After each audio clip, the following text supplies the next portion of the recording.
I want to express my profound gratitude to the parents, students, staff, and all stakeholders of the Syracuse Academy of Science High School for their unwavering support during this challenging time. We have been serving in this building since 2005. On January 7, 2025, we faced a heartbreaking incident at our school which resulted in the loss of Mr. Brian Deforge, a dedicated member of our night cleaning staff. Mr. Deforge was discovered unresponsive in the school cafeteria in the early morning hours of January 7th. While responding to the unresponsive person call, the City Fire Department's paramedics detected elevated levels of carbon monoxide in the kitchen area, which was traced back to a malfunctioning food warmer. The food warmer was immediately removed. The food warmer had been turned off on the afternoon of January 6th and was not in operation that afternoon or evening. It was not turned on again until the morning of January 7th, when Mr. Deforge was found unresponsive. The cause of his death remains unclear, and we await the results of the medical examiner's autopsy and related tests. Mr. Deforge performed his services on the 3rd floor of our school, which was protected by smoke and carbon monoxide detectors that were in good working order on the afternoon and evening of January 6th and did not sound an alarm. He appears to have been trying to exit the building through the cafeteria exit when he collapsed.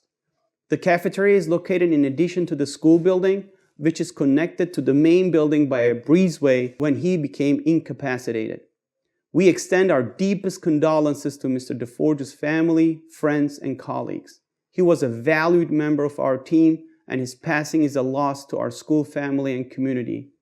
Although this matter remains the subject of an ongoing investigation, it appears to us that Mr. Deforge's death and the elevated levels of carbon monoxide from the food warmer on the morning of January 7th are unrelated. We have no information to suggest that there were elevated levels of carbon monoxide anywhere in the building other than the kitchen and cafeteria area at any time other than the morning of January 7th.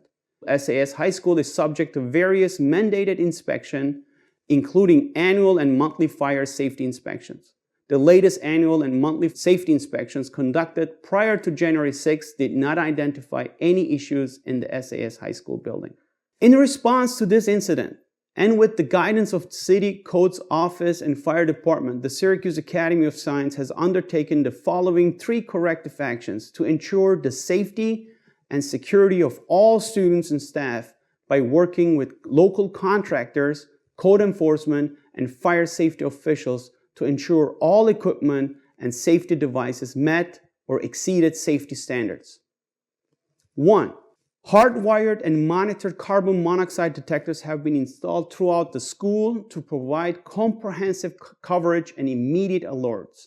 Additionally, personal carbon monoxide detectors have now been provided to all relevant staff members as an additional precaution. 2. Existing fire alarm systems have been re-inspected and certified to confirm that they are functioning properly. And 3. Existing kitchen appliances and systems have been re-inspected and certified to ensure proper installation, venting, and operation. Furthermore, we assure the community that no safety devices were altered or removed prior to January 7th, except a carbon monoxide detector on the 2nd floor of the main building, which was continually emitting a low battery signal despite having its batteries replaced twice in a 2-3 week period and required a replacement. This device was replaced on January 8th. This detector was located on the 2nd floor of the main building, while the carbon monoxide detection occurred in the cafeteria, which is located on the ground level of the adjacent building. As we await the official cause of Mr. Deforge's death, I want to emphasize that we remain fully committed to transparency and the safety of our students, staff, and visitors. We have kept our school community informed through robocalls, emails, text messages, and even inviting our parents and giving the facility tours to address any concern.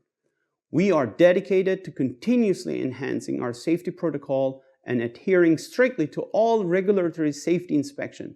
Ensuring the safety and well-being of our students and staff is our highest priority. We deeply appreciate the continued support, the the collaboration and cooperation from our community, the fire department, the Division of Code Enforcement, and all of our stakeholders as we strengthen our safety measures together. Thank you.